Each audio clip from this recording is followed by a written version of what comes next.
Bismillahirrahmanirrahim. Assalamualaikum warahmatullahi wabarakatuh. Waalaikumsalam.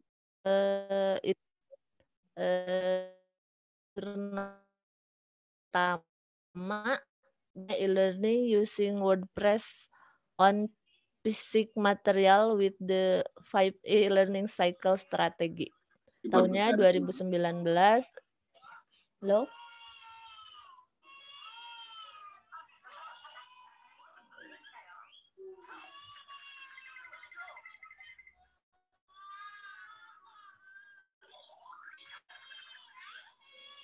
Ya. Keywordnya pertama e-learning, kemudian WordPress, dan learning cycle 5E.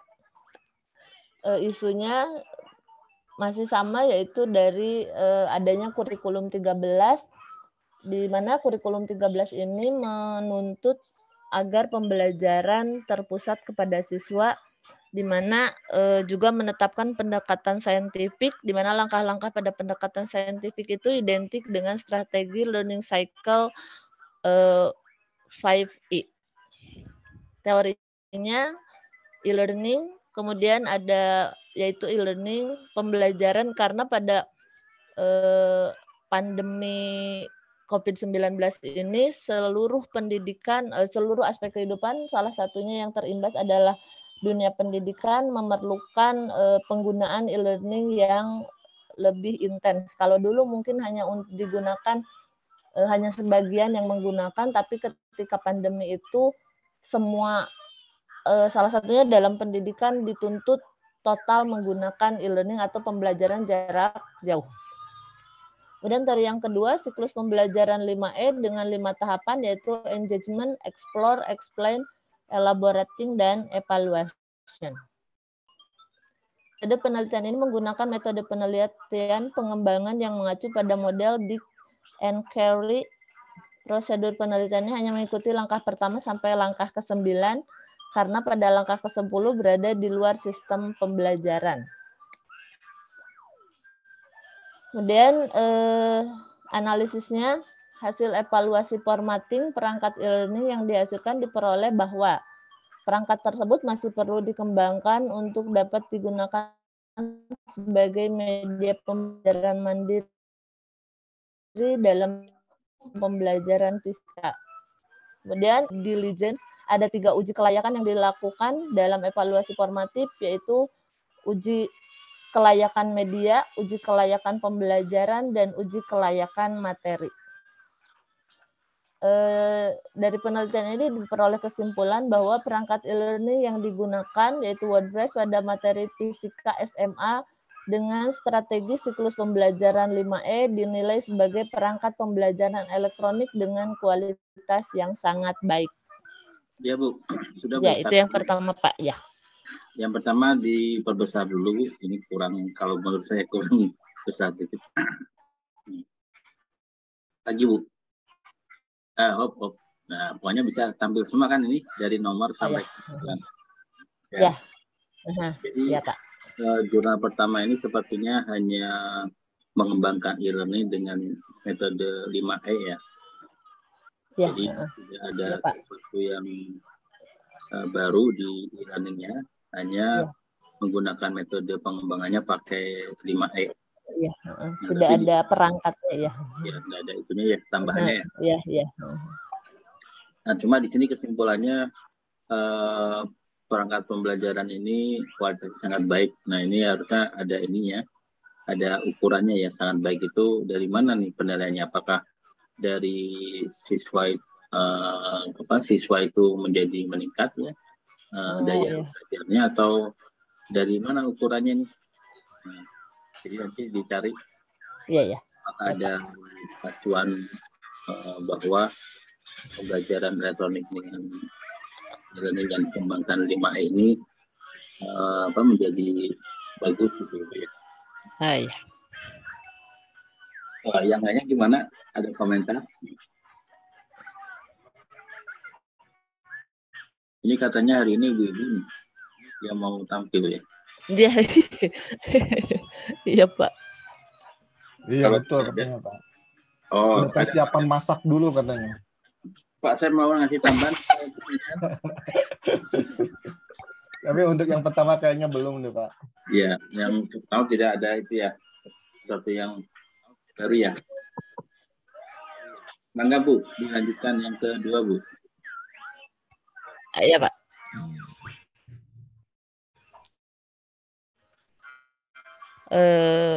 Yang kedua, jurnalnya Embedding Learning in Accounting Module, the Educator Perspective. Jadi ini sama e-learning dalam modul akuntansi ya, dari perspektif pengajar. Keywordnya e-learning dan accounting. Untuk isunya atau problemnya, efektivitas teknik e-learning dalam mengajar mata pelajaran akuntansi ditentukan oleh kemudahan penyampaian e-learning, kemudian proses pembelajaran yang lebih teratur, pengembangan kompetensi sosial siswa yang lebih besar selama kelas e-learning, dan proses verifikasi kemajuan siswa yang lebih efektif dibanding kelas tradisional. Jadi di jurnal ini membandingkan antara kursus mengajar akuntansi antara yang kelas tradisional dengan kelas yang menggunakan atau memanfaatkan e-learning. Kemudian ternyata ada beberapa manfaat e-learning bagi pelajar, pendidik dan institusi pendidikan tinggi.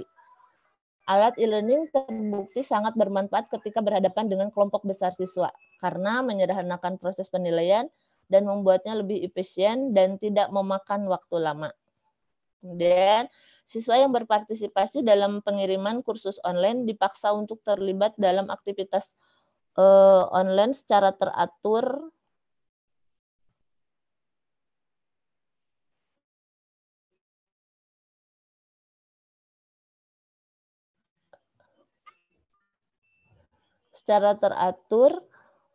Yang ditawarkan di kampus. Namun penting untuk mempertimbangkan bagaimana modul e-learning yang dipersepsikan oleh dosen. Penting untuk menetapkan faktor-faktor mana yang memainkan peran penting bagi para pendidik, elemen-elemen mana yang membantu mereka menjalankannya. Kemudian bagi mahasiswa yang paling sulit termasuk keterampilan manajemen waktu yang baik, kemandirian, dan keterlibatan teratur dan komunikasi. Ini mungkin tidak hanya terjadi di akuntansi saja, bahkan di semua mata pelajaran yang kita rasakan ketika pandemi kemarin. Kalau kita mungkin bagi siswa ya, yang paling sulit itu adalah kemampuan manajemen waktu. Jadi kadang dalam satu hari mungkin kalau kita lihat di pelajaran kita, satu hari banyak, kemudian harus diselesaikan tugasnya banyak, ada tugas mencari informasinya, kemudian mengerjakan tugas dan seterusnya. Itu tidak hanya satu pelajaran. Kalau ini mungkin tadi keterampilan manajemen waktunya yang kurang baik, kemandiriannya juga karena kebiasaan mungkin kalau kita tuh kan ya disuapin ya Pak ya, ini materinya, ini latihannya dan caranya seperti ini, mungkin seperti itu. Kemudian keterlibatan teratur dan komunikasi dengan dosen. Ini yang mungkin menjadi salah satu kendala gitu ya dalam penggunaan e-learning. Kemudian metode penelitiannya, survei yang dilakukan untuk menyelidiki pendapat mereka tentang manfaat dan kekurangan yang terkait dengan kursus elektronik ini, yaitu menggunakan survei ya. Kemudian untuk mengetahui pandangan mereka tentang kursus elektronik dibanding dengan kelas tradisional. Sumber utamanya adalah kuesioner yang dilakukan di antara dosen akuntansi yang dipekerjakan oleh Universitas Ekonomi Polandia terkemuka. Itu metodenya. Kemudian analisisnya. Kelompok akademisi yang memutuskan untuk menggunakan e-learning dalam modul akuntansi, keuntungan yang dirasakan paling penting adalah kemudahan penyampaian e-learning dibandingkan dengan metode tradisional, proses pembelajarannya lebih teratur, kemudian gelar yang lebih besar, pengembangan kompetensi sosial siswa, dan akhirnya proses verifikasi kemajuan siswa yang lebih efektif. Keunggulan tersebut terutama tidak ditunjukkan oleh kelompok lain yang belum menggunakan e-learning. Ya.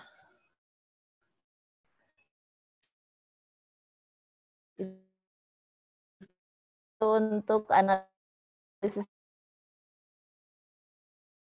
hasilnya, hasil penelitian menunjukkan bahwa faktor-faktor yang mempengaruhi efektivitas e-learning dalam pengajaran akuntansi meliputi 1, kemudian penyampaian e-learning, kemudian proses pembelajaran yang lebih teratur, tingkat pengembangan kompetensi sosial siswa yang lebih besar selama dibanding dengan kelas tradisional.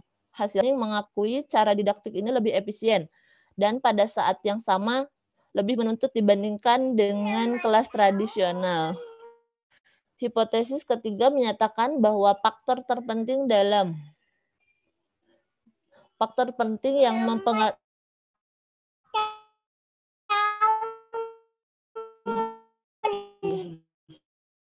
faktor penting dari efisiensi proses pengajaran yang lebih baik. Mungkin itu. Ada yang mau ikut belajar, Bu? Iya. Maaf Pak, jam segini agak rawan. Biasanya udah kecil, tidur. Iya, 2 tahun Pak. Iya. Mau belajar itu. Iya. Iya. Suka nongol Pak, nongol. Iya. Ya Bu. Ya ini Pak yang kedua.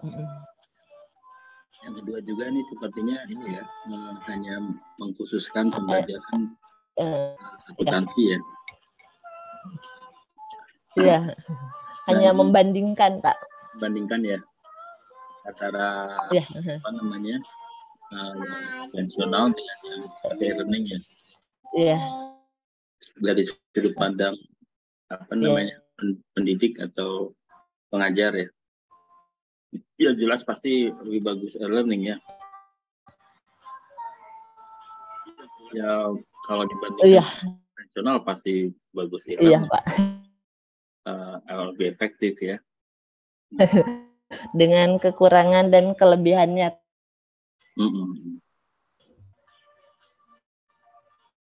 Ya, cuma kelebihannya di sini nggak dijelaskan secara detail ya. Misalkan apa yang dimaksud dengan efektif itu apakah waktu pencapaian materinya lebih cepat ya, atau dari sisi efektif pembelajarannya waktunya atau apanya gitu, nggak dijelaskan gitu.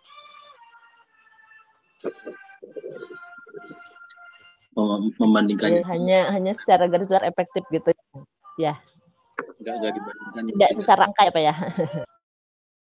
Nggak ada pembandingnya, misalkan komponen apa yang mau dibandingkan antara pembelajaran konvensional dengan pembelajaran e-learning gitu. Misalkan komponen 1 waktu, komponen 2 apa namanya pencapaian materi, itu nggak ada ya. Tiba-tiba menyimpulkan aja gitu. Ya. Ya, coba yang lainnya silakan dikomentari.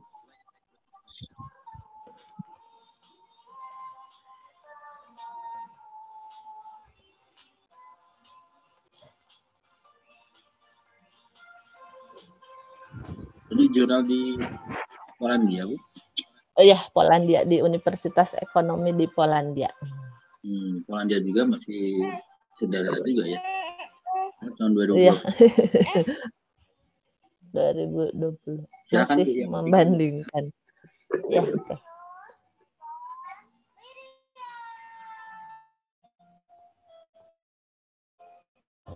Ini jurnal nasional evaluasi sistem e-learning menggunakan model Hotpit studi kasus pada SMK 1 Tangerang Selatan. Keywordnya yaitu sistem e-learning dan Hotpit. Isunya masih selama pembelajaran selama pandemi COVID-19, yaitu yang menuntut kita belajar secara online dan memanfaatkan seoptimal mungkin dari e-learning. Kemudian mengukur tingkat motivasi siswa yang telah melaksanakan pembelajaran jarak jauh dengan e-learning. Teorinya, e-learning adalah sistem pembelajaran yang menggunakan aplikasi elektronik yang memungkinkan penyampaian materi pembelajaran ke siswa atau siswinya dengan menggunakan internet. E-learning dibangun untuk memudahkan siswa-siswi untuk akses dari sekolah tanpa menggantikan cara belajar konvensional. Berdasarkan hasil pemetaan permasalahan, proses yang dilakukan adalah memastikan faktor keberhasilan tersebut. Metode yang kompatibel untuk mengevaluasi dan mengimplementasi sistem e-learning dalam penelitian ini adalah human organization dan teknologi. Ini yang hot itu Pak, human organization dan teknologi. Metodenya observasi, yaitu dalam hal penulis terjun langsung ke lapangan untuk mengetahui dan mengamati bagaimana sistem yang telah ada di SMKN 1 Tangerang Selatan. Kemudian yang kedua, interview atau wawancara. Penulis mengumpulkan data melalui wawancara langsung pada siswa-siswi kelas 12 yang terlibat langsung dengan sistem e-learning pada SMKN 1 Tangerang Selatan. Yang ketiga, kuesioner. Penulis menanyakan kepada siswa-siswi kelas 12 yang telah menggunakan sistem e-learning dengan beberapa pertanyaan yang berhubungan dengan evaluasi implementasi sistem. Kemudian yang keempat, metode studi literatur. Pengumpulan data dan informasi dengan cara membaca buku-buku maupun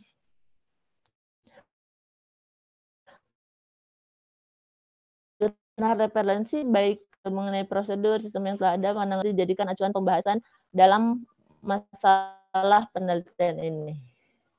Analisisnya, hot model merupakan model yang lengkap dan paling sesuai dengan kondisi permasalahan yang ada dibandingkan dengan model yang lain.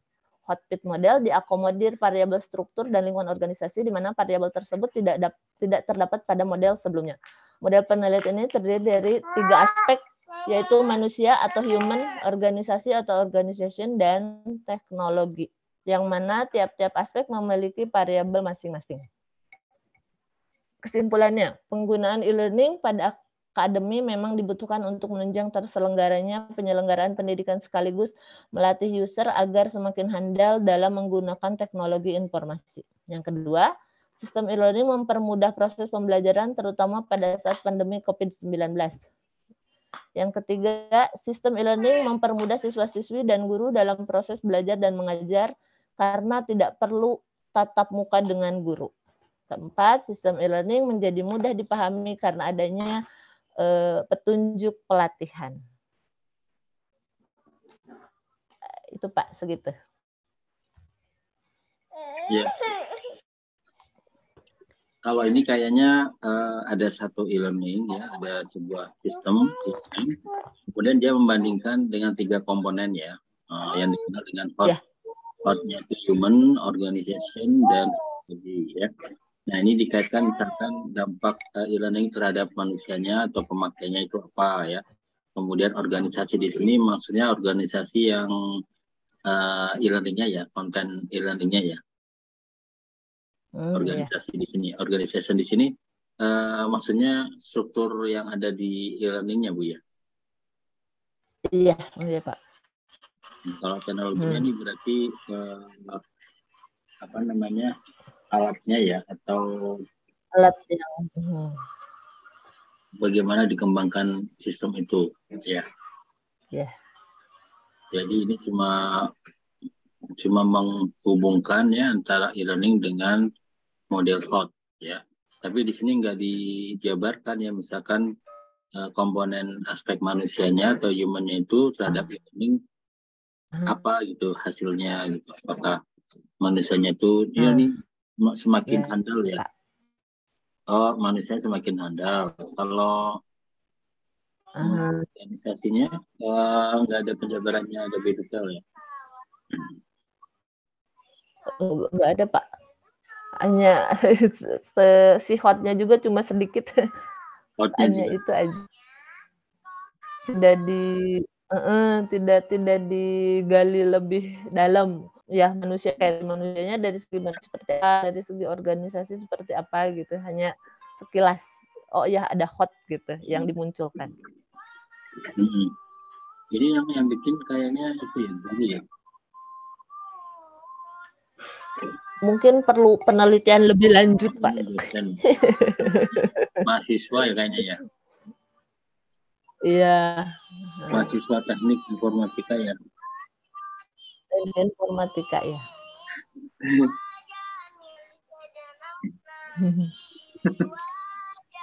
Iya Bu. Jam 2 lagi Bu ya. Kayaknya Anaknya sudah melahirkan. Silakan yang lainnya, ini kok nggak ada komentar nih dari yang lainnya.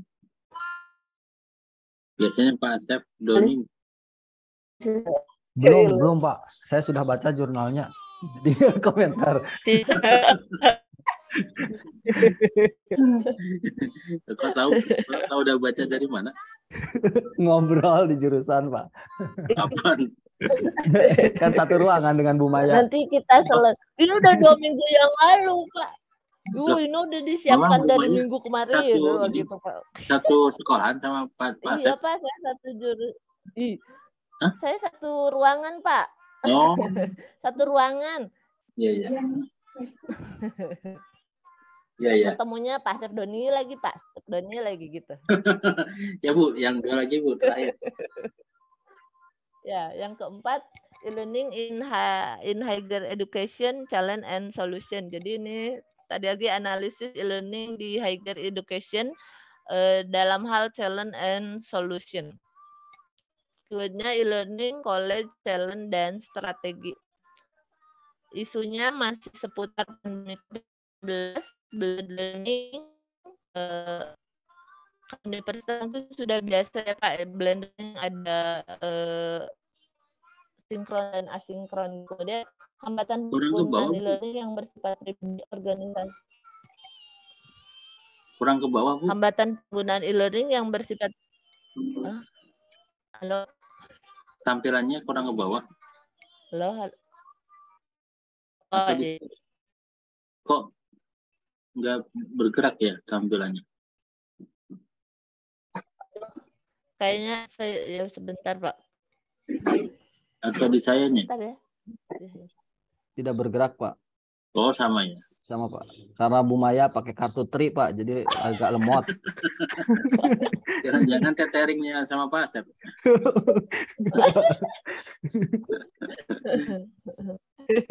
Jadi tarik-tarikan kuotanya. Belum pulang ini? Udah pulang. Udah ada suara. Pak Asep Doni biasanya ngembur. Saya mah. Belum Pak, kalau saya kalau masih saya mah begitu. Kalau saya begitu beres langsung pulang Pak. Tugas Ibu ya. Iya. Kalau Pak Asep Doni mah anteng Pak, betahin. Udah muncul, sudah bergerak. Asep Doni udah nikah? Sudah Pak. Sudah ya. Tinggal nambah lagi katanya Pak.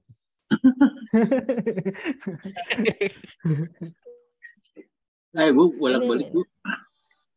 Oh. Ini udah belum?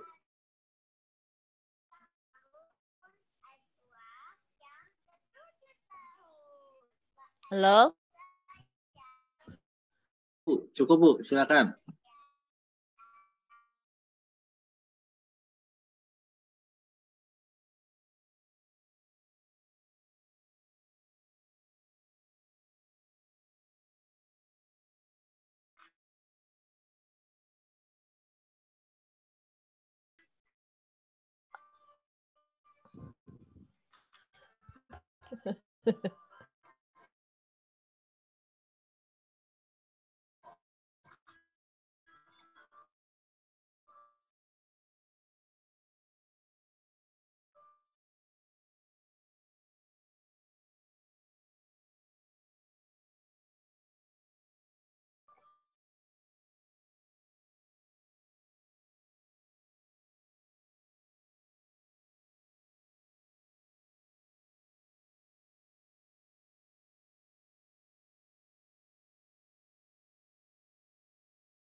Kok udah berhenti?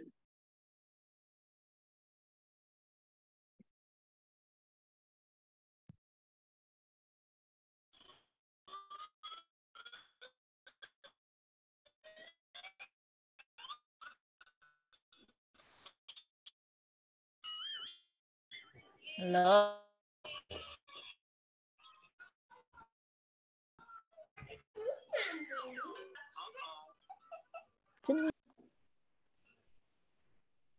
Sabar. Bobo dulu. Nah, ini kan nanti hari pas sudah Senin, hari apa? Hari apa? Selasa. Gimana, Bu? Mau dilanjutkan atau sudah, Bu? Bu Maya. Kayaknya Bu Maya lagi bermasalah dengan jaringan ya. Masuk Doni, sedang apa? Saya sedang menyimak, Pak, tapi putus-putus. Jadi kayak nggak jelas. Belum pulang? Oh, belum, Pak. Masih di sekolah saya. Hebat dah, Bu Warjuk nih. Nah, mungkin bisa ke yang lain dulu kayaknya. Itu Bu Warjuk ini lagi di mana itu? Baru nyampe ya.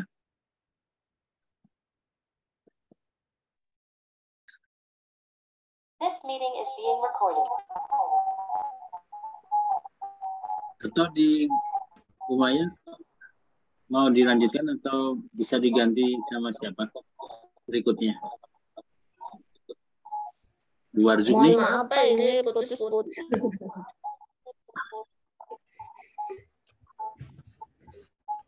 Bu Rani, Kasida. Bu Rani mau Bu Rani apa mau saya, Bu?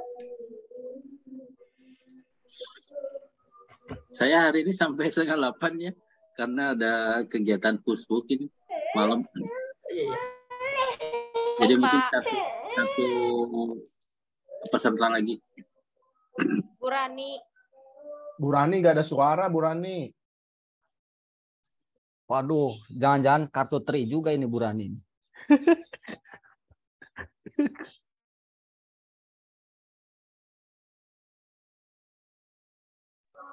Ibu nggak ada suaranya, Bu Rani. Nggak usah pakai headset dulu.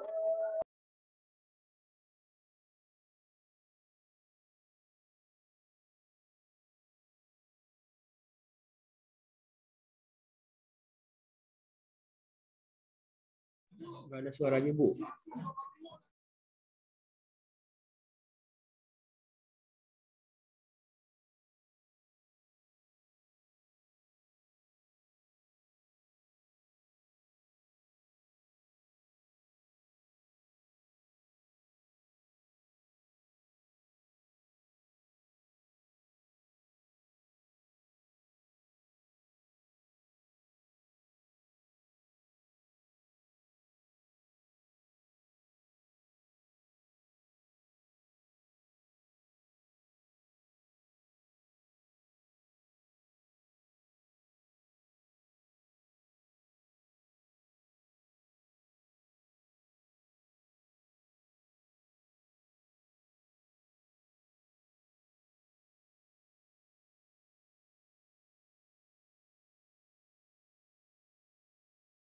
Nggak kedengeran, Bu.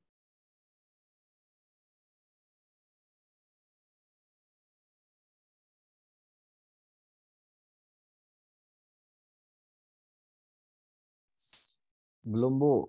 Belum ada suaranya.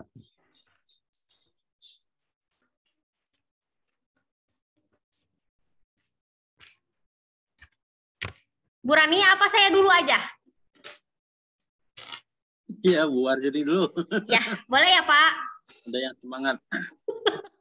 Bismillahirrahmanirrahim. Assalamualaikum warahmatullahi wabarakatuh. Waalaikumsalam. Waalaikumsalam. Jadi saya akan mempresentasikan tentang 5 paper yang sudah saya baca gitu Bapak Ibu. Jadi yang pertama itu adalah paper dengan judul Experimental Performance Analysis of Confidence-Based Online Assessment Portal in E-Learning Using Data Mining. Jadi di sini itu yang saya dapat dari baca papernya ini adalah tentang informasi data yang di internet yang tidak terstruktur gitu. Jadi kan informasi yang di internet itu kan sangat banyak ya Bapak Ibu. Jadi gimana caranya informasi ini dapat disaring gitu. Jadi si online assessment-nya ini menggunakan data mining supaya informasinya itu tersaring seperti itu. Nah, terus di apa namanya? Nah, pengkelompokannya itu menggunakan logika fuzzy. Data yang seperti yang sudah saya rangkum, data mining itu dapat digunakan untuk menganalisis dan menyelidiki data yang tersedia di internet gitu. Terus kenapa pakai e-learning? Karena apa ya, sedapatnya itu pas waktu dulu corona itu kan semuanya pembelajaran itu shifting kan jadi e-learning, makanya dipakainya e-learning gitu. Terus secara teori peneliti itu menggunakan demonstrasi yang menggunakan kepercayaan gitu. Jadi maksudnya kan kita udah apa namanya udah menyaring data nih, gimana caranya si siswa ini pede gitu loh tentang hasil yang sudah difilter, informasi yang udah difilter, yang udah di data mining sama mereka gitu. Jadi dari sistem ini menurut peneliti sistem ini mampu meniru kinerja seorang guru katanya gitu. Karena kan informasi yang di internet kan banyak yang hoax, terus maksudnya bukan banyak sih, ada yang hoax, ada yang benar kan gitu. Gimana caranya data yang udah diambil ini apa ya istilahnya mampu dapat dipercaya gitu loh Bapak Ibu, informasinya udah melalui apa ya kayak filtering gitu. Jadi terus fitur terakhir yang di e-learning ini adalah kemampuan beradaptasi. Kan e-learning pasti ada sistem tesnya kan. Nah, jadi pas waktu sistem tesnya ini dia dibagi ke Pak, nggak apa-apa ya Pak, nggak runut gitu, boleh nggak? Ya, silakan. Nah, terus dari kan kalau misalkan e-learning kan dia ada informasi yang tersedia kan. Terus ada tes juga, ada ujiannya juga. Nah, hasil ujiannya itu siswa ditempatkan di 5 level gitu. Ada level 1 sampai 5 gitu. Kalau misalkan yang bisa dibaca di hasil analisisnya ini levelnya berada di bawah rata-rata level 1, terus sedang di level 2, baik level 3, sangat baik di level 4. Ada 4 ya Pak, bukan 5. Terus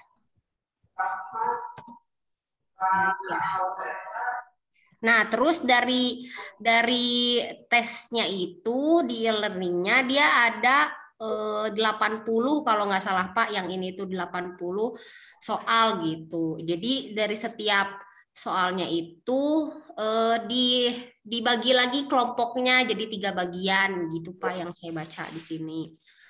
Dibagi ke 3 bagian, ada yang level hard, ada yang advance, sama yang easy gitu. Jadi dari yang level-level ini dikelompokin tadi untuk jadi nilai level 1 sampai 4 gitu, siswanya masuk kemana. Untuk yang di Experimental Performance Analysis of Confidence-Based Online Assessment Portal in E-Learning Using Data Mining gitu Pak, untuk yang paper nomor 1.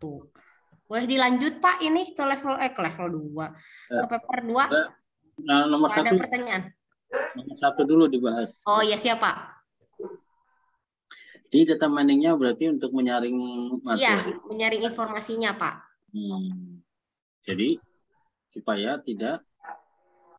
Jadi nggak apa ya, nggak hoax gitu loh Pak, bukan nggak hoax sih, maksudnya nggak masuk ke yang data yang mau diambilnya gitu. Itu saya lupa lagi Pak, mata pelajaran apa ya ini teh? Apanya? Ya untuk yang e-learningnya ini nggak tahu untuk dia, saya lupa lagi Pak, belum dicatat, nggak tahu untuk yang sistemnya gitu ya, e-learningnya nggak tahu untuk mata pelajaran tertentu gitu. yang si ini, tapi kayaknya ini mah yang global gitu loh Pak. Jadi semua mata pelajaran dia masukin gitu untuk yang Tapi e-learning ini yang fokus ke assessment ya. Iya betul Pak. Artinya dia khusus untuk evaluasi atau Betul, penilaian betul ya. Pak. Berarti ada hal yang baru dari asesmennya ya. Iya. Jadi apa namanya? Tapi nggak sampai sejauh itu sih, nggak sampai. Jadi yang saya baca untuk kedepannya itu, yang kurangnya ya. Jadi dia tuh pengennya bisa bikin soal sendiri gitu dari data yang udah di-filtering, yang udah di-mining sama dia gitu. Jadi pinternya tuh pengennya udah dapat informasi segitu kan, pengennya dia punya ya bisa bikin soal sendiri, terus jawaban sendiri gitu dari si sistem e-learning ini, gitu Pak. Ya. Jadi dari data yang masuk, kemudian bisa bikin soal sendiri sampai ke sana. Iya, pengennya, maksudnya saran ke depannya ini Pak yang saya bacanya, tapi belum sampai sejauh itu sih. Sampainya sampai untuk apa? Dia untuk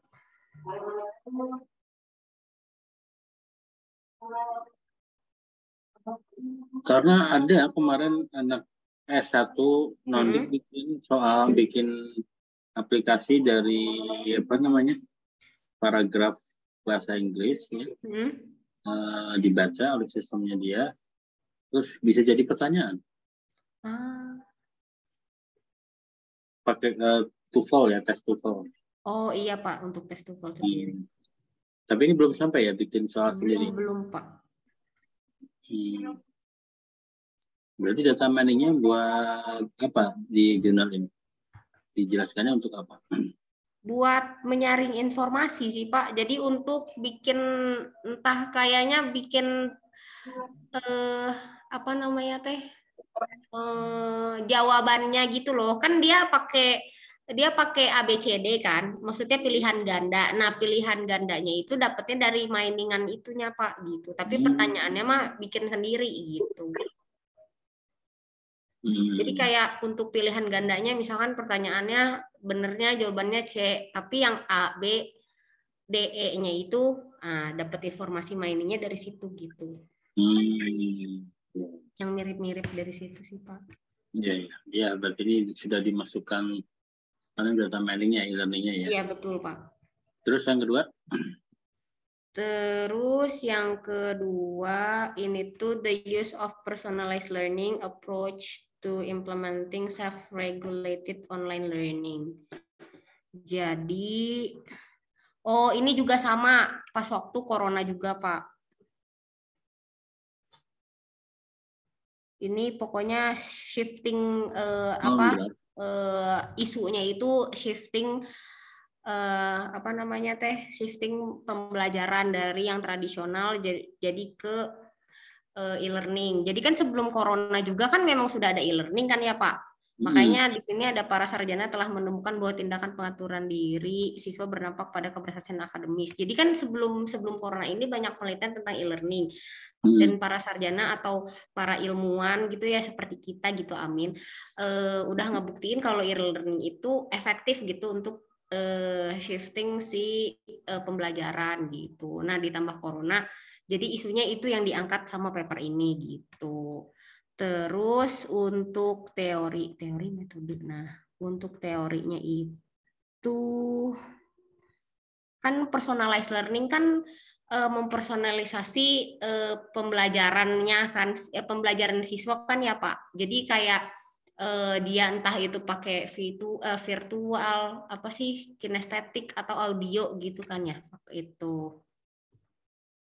Nah terus kalau ini maaf ya Pak ini translate Pak, tapi saya ngerti gitu Pak apa yang ditulis sama saya gitu di sininya. Nah kalau ini pakai mata pelajaran fisika Pak. Nah apa namanya preferensi belajarnya menggunakan apa? Nah itu yang dibikin sama e-learning ini gitu. Pengertian ini menggunakan desain eksperimen semu. Nah dengan pendekatan kuantitatif, kuali. Kuantitatif mah berarti banyaknya evaluasi yang digunakan gitu Pak untuk si e-learning ini. Nah, terus kan ini tuh ada yang pakai ada yang 2 kelompok Pak. Kelompok yang semu itu ada yang pakai e-learning sama yang ada yang tradisional yang nggak pakai e-learning gitu. Nah, hasil percobaannya itu menunjukkan bahwa post-test, kelompok eksperimen, dan skor lebih tinggi gitu kalau yang pakai eksperimen yang si personalized learning ini gitu, Pak.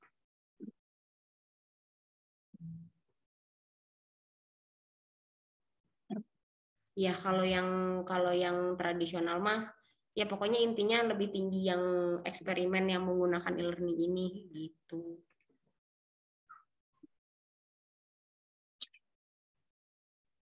Ini masalahnya di mana sih? Masalahnya dia cuma ngangkat shifting yang ini Pak, yang dari tradisional ke e-learning gitu. Mau diapakan? Cuman menunjukkan hasilnya lebih baik yang mana gitu Pak. Kalau dibaca dari paper ini. Ini papernya tahun berapa ya? Tahun 2019 kalau nggak salah. 2019 mah belum ada corona, Deng. 2020 Pak, atau nggak 2021? Bentar Pak, boleh dicari dulu nggak si paper? Oh ya jelas pasti bagus ya. Iya, gitu Pak. Terus apa yang ini, yang barunya apa nih? Kan karena pakai fisika, Pak.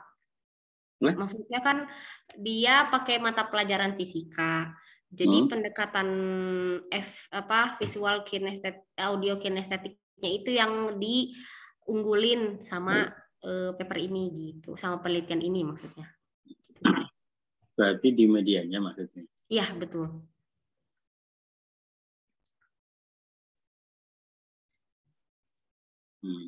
Terus terakhir ya. Yang ketiga ini ada the effectiveness of the Gokhan e-learning platform in improving university students academic performance. Jadi ini naikin performa setelah make Gokhan ini, Pak. Gokhan tuh nama e-learningnya. Nama aplikasinya, nama e-learningnya ya. Nama e-learningnya, Pak. Ntar Pak, saya lupa lagi. Gokhan.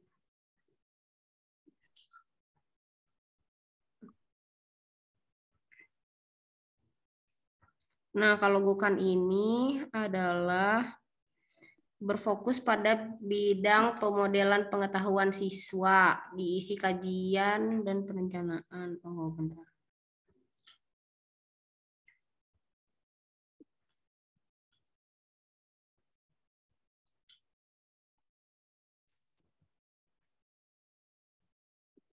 Oh, jadi ini kalau Gokhan ini Pak dipakai sama 171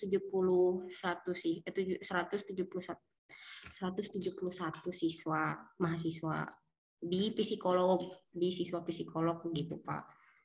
Untuk mengetes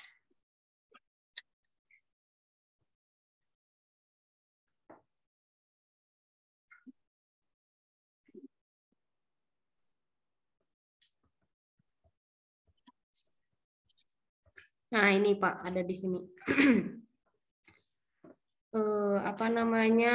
Gokhan itu adalah studi online yang mencakup semua teori dan praktik konten subjek. Terus mengembangkan algoritma berdasarkan kecerdasan buatan untuk mengatur dan mengoptimalkan cara belajar siswa. Iya sih. Iya, Pak. Jadi Gokhan ini dipakai 171 mahasiswa bidang psikolog. Saya kurang paham sih Pak, ini tuh kan kalau psikolog di Indonesia sama di luar negeri kan beda, cuman garis tengahnya itu adalah evaluasi dari setiap apa sih sesi psikolog gitu loh Pak, psikolognya siswa gitu. Jadinya dia belajar psikolog, terus sesi psikolog itu dari e-learning yang bernama Gokan ini Pak gitu. Iya. Terus Tidak ada yang itu ya, hanya iya. menguji aja ya. Iya betul Pak. Jadi gitu sih untuk cara tesnya juga dia sama gitu seperti yang paper nomor 2. Dia ada eksperimen sama kelas tradisional gitu. Jadi dibuktikannya lebih gede yang si menggunakan Gokan ini daripada yang tradisional gitu Pak. Terus di sini bedanya mungkin ada 4 peserta yang drop out karena memang nggak kuat atau saya juga kurang ngerti sih, nggak dijelasin di sininya. Kenapa gitu? Gitu sih Pak. Iya. Untuk yang terus ketiga. Yang keempat? Yang keempat ada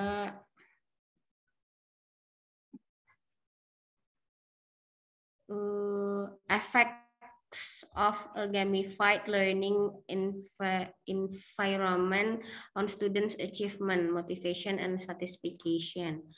Jadi pakai game Pak ininya gitu. Nggak pakai game sih sebenarnya, tapi ada unsur gamifikasi di e-learning ini gitu. Nah kalau yang ini Pak, dia memang lebih niat sih e-learningnya. Maksudnya di papernya itu saya lupa screenshot Pak, maaf. Jadi apa namanya, kalau di papernya ini dia pakai games, tapi nggak kayak S1-nya di Ilkom gitu Pak, yang kayak saya dulu bikin kan di sela-selanya ada game gitu, nggak gitu Pak. Jadi memang dilibatkan games itu untuk apa namanya sesi bertanya-nya gitu kan. Kalau dulu mah, kalau yang di 2014 games dulu terus disela pertanyaan. Nah ini enggak Pak, jadi di games ini dia ngejawab pertanyaannya pakai game gitu deh pokoknya Pak. Kayak teka-teki kuis gitu. Iya kayak gitu. Jadi asik gitu kalau ngelihat dari, saya nggak nyobain sih Pak, saya ngelihat dari tampilannya, dari papernya gitu, dari screenshot yang dikasih sama dianya gitu, sama penelitinya gitu, kenal lagi sama penelitinya kayak gitu Pak, si gamesnya tuh gitu.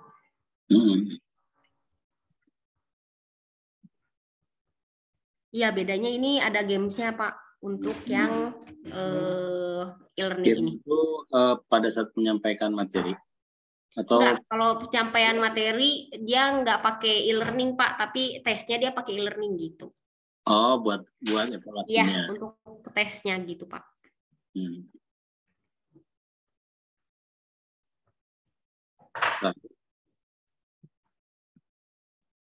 Nah, dipakainya di usia SMA gitu si game ini.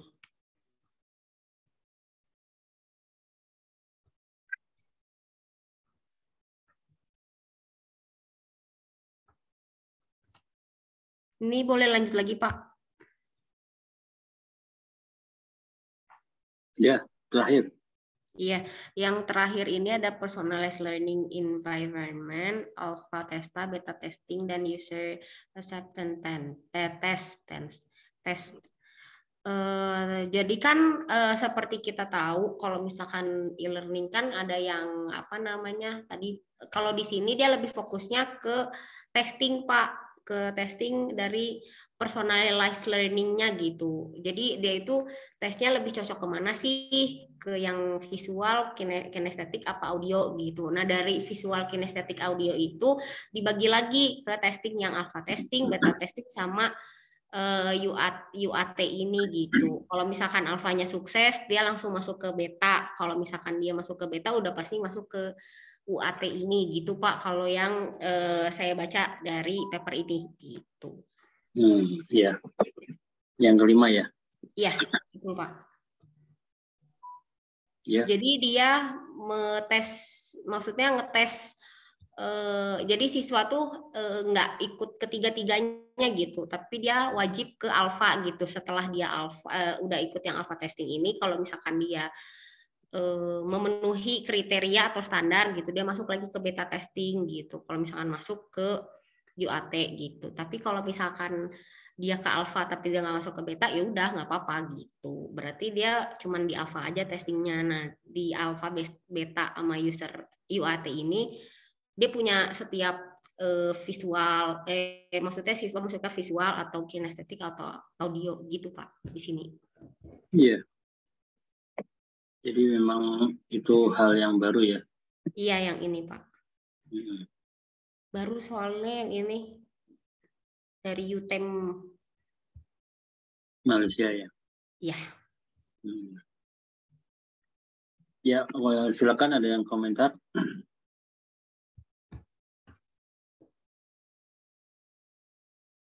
Sudah bisa dipahami. Ini paper yang kelima ini memang menarik juga ya. Dia menggunakan user acceptance test ya.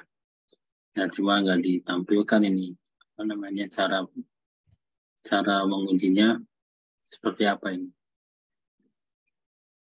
Kalau yang saya ingat yang di alpha testing itu siswa tuh dikasih ini Pak, apa namanya teh? Kan dia udah belajar nih, belajarnya manual aja gitu Pak, nggak pakai e-learning gitu, tapi tesnya pakai ini kan. Nah, untuk yang alpha testing itu mereka disuruh, jadi ada dua, ada kan soal pilihan ganda sama esai. Nah, si esainya ini dia pakai video kalau nggak salah Pak untuk yang visual. Kalau bikin video atau merepresentasikan apa gitu untuk yang video, nah visual. Kalau yang audio ya dia kayak bikin podcast aja gitu loh, maksudnya direkam gitu kalau setiap bikin jawaban. Terus kalau kinestetik dan nulis gitu Pak. Iya.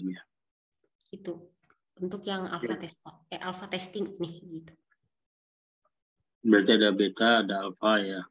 Iya, lebih advance lagi gitu maksudnya lebih tinggi lagi gitu sih tesnya gitu Pak.